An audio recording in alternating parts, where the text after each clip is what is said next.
Hey everybody, Andrew with MobileBurn.com here. Now remember when I reviewed the Blue Life View, I said this would probably be a much better phone if they managed to shrink the size and upgrade the screen.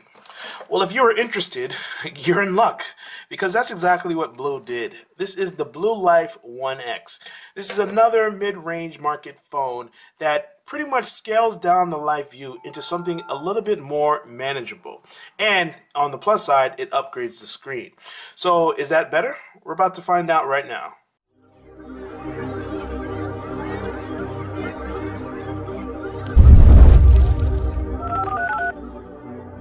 As I said, the Life 1X essentially shrinks down the view and follows some of the same design principles that I originally said looked kind of like a mix of an HTC One and a Samsung Galaxy.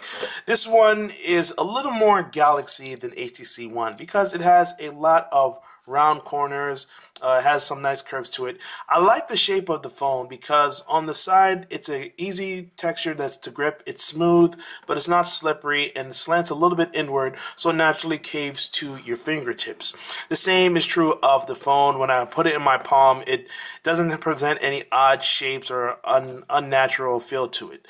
The back is aluminum, but it's not as smooth aluminum like you see on some other phones. This is a little more textured. It is smooth, but it doesn't have that cool metallic feel, and I mean cool as in temperature, not as in a description of its worthiness. But otherwise, the phone is pretty nice, mainly because of the upgrade that they've done to the display. This is a 5-inch display, and it looks really nice. It's 1080p HD, so it has very high pixels per inch count, over 440.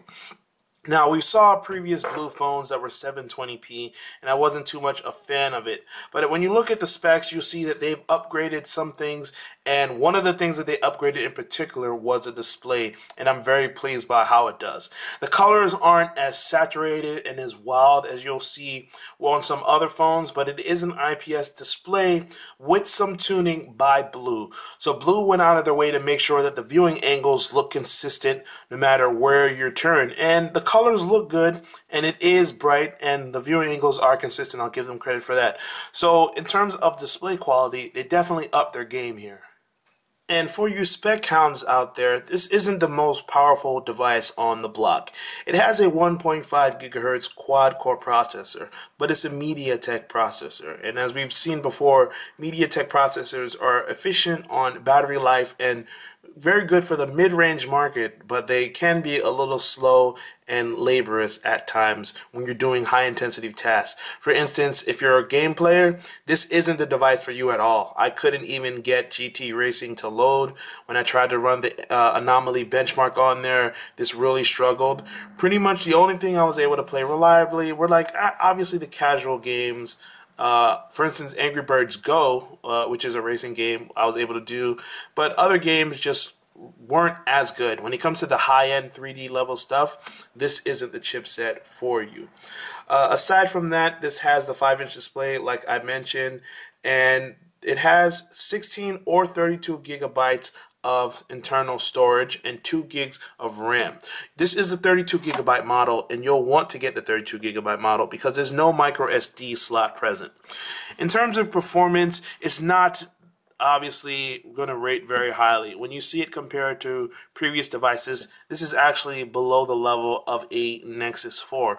So this isn't for people that are really looking for high-end, obviously. When you have a sub $300 phone, you're not going to get as much power and oomph as you will on the high-end devices, even the high-end devices from last year. And as I mentioned, it has about 2 gigs of RAM. When I look at the performance of it, normally it works pretty well.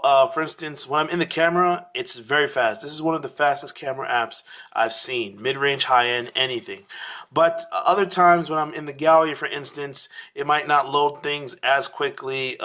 This is all preloaded and it did a good job. But when I go into some other categories, it tends to have the moments where it's trying to load up and it's not quite ready when you have a large image library. So you'll notice that sometimes, a second here, a second there. It's not bad.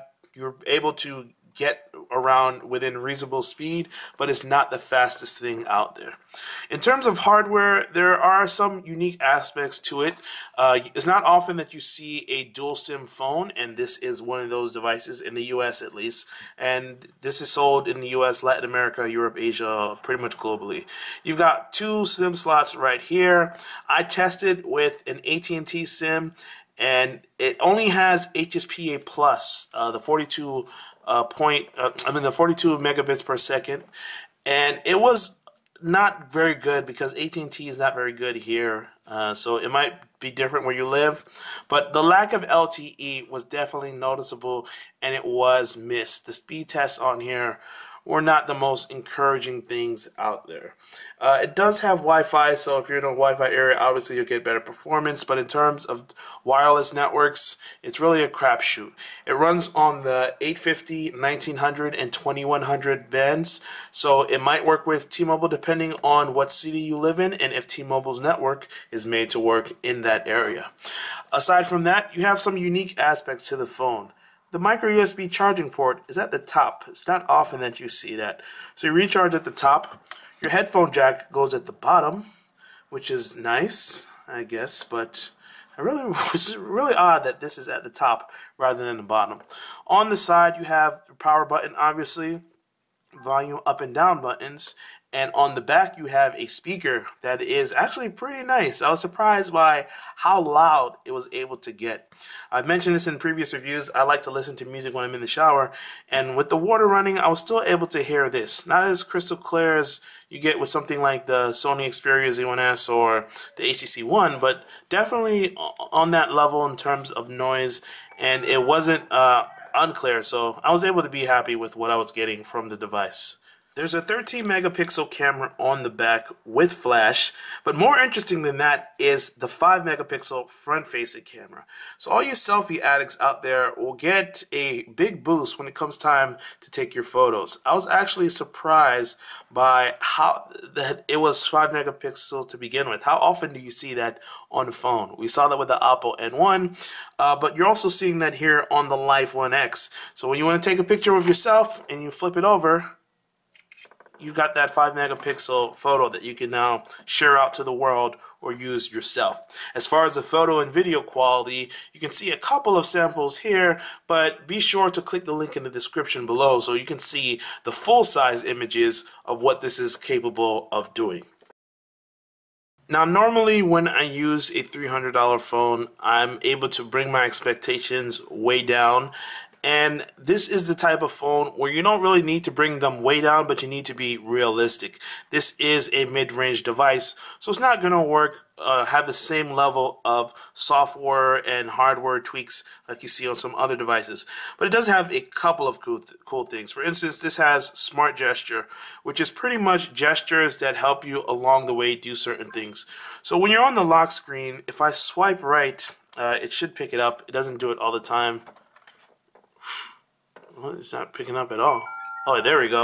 All right, so you see that that's not the most reasonable and practical way to unlock your screen. It would have been a lot easier if I just went like this and unlocked it. But some more reliable aspects of it is having the ringtone automatically turn off when I flip the phone and put it face down. The phone will stop ringing. If I'm getting a call and I just put the phone up to my ear, the proximity sensor checks that it's next to my face and automatically answers the call. So there's some cool things like that.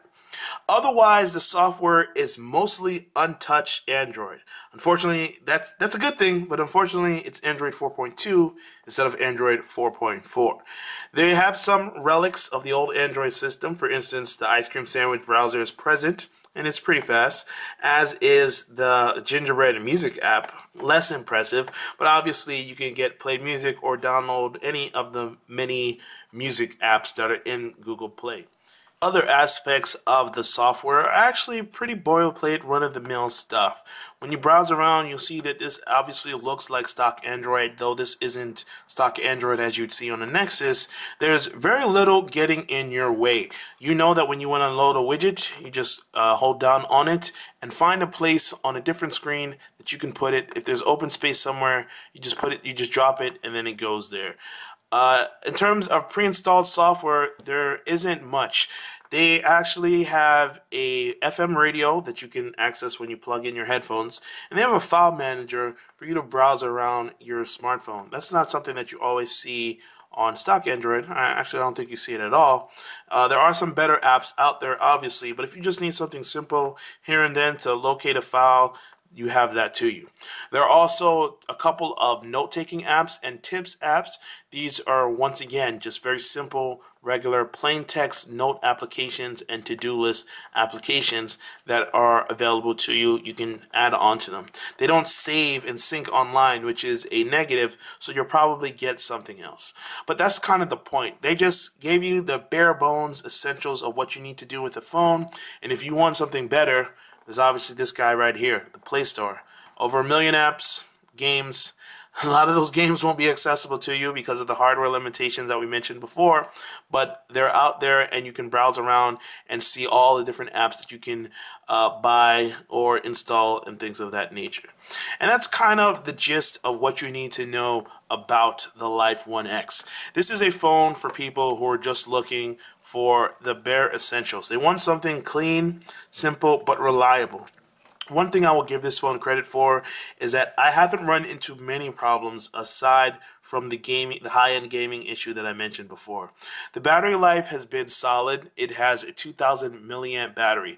And because it doesn't have 4G LTE, because it's running a low-spec processor, it lasts for a very long time. I was able to leave my house early in the morning, come home late in the afternoon, and still have a reasonable amount of power left.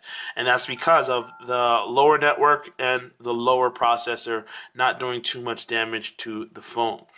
And the screen is a huge upgrade from what we've seen in the past.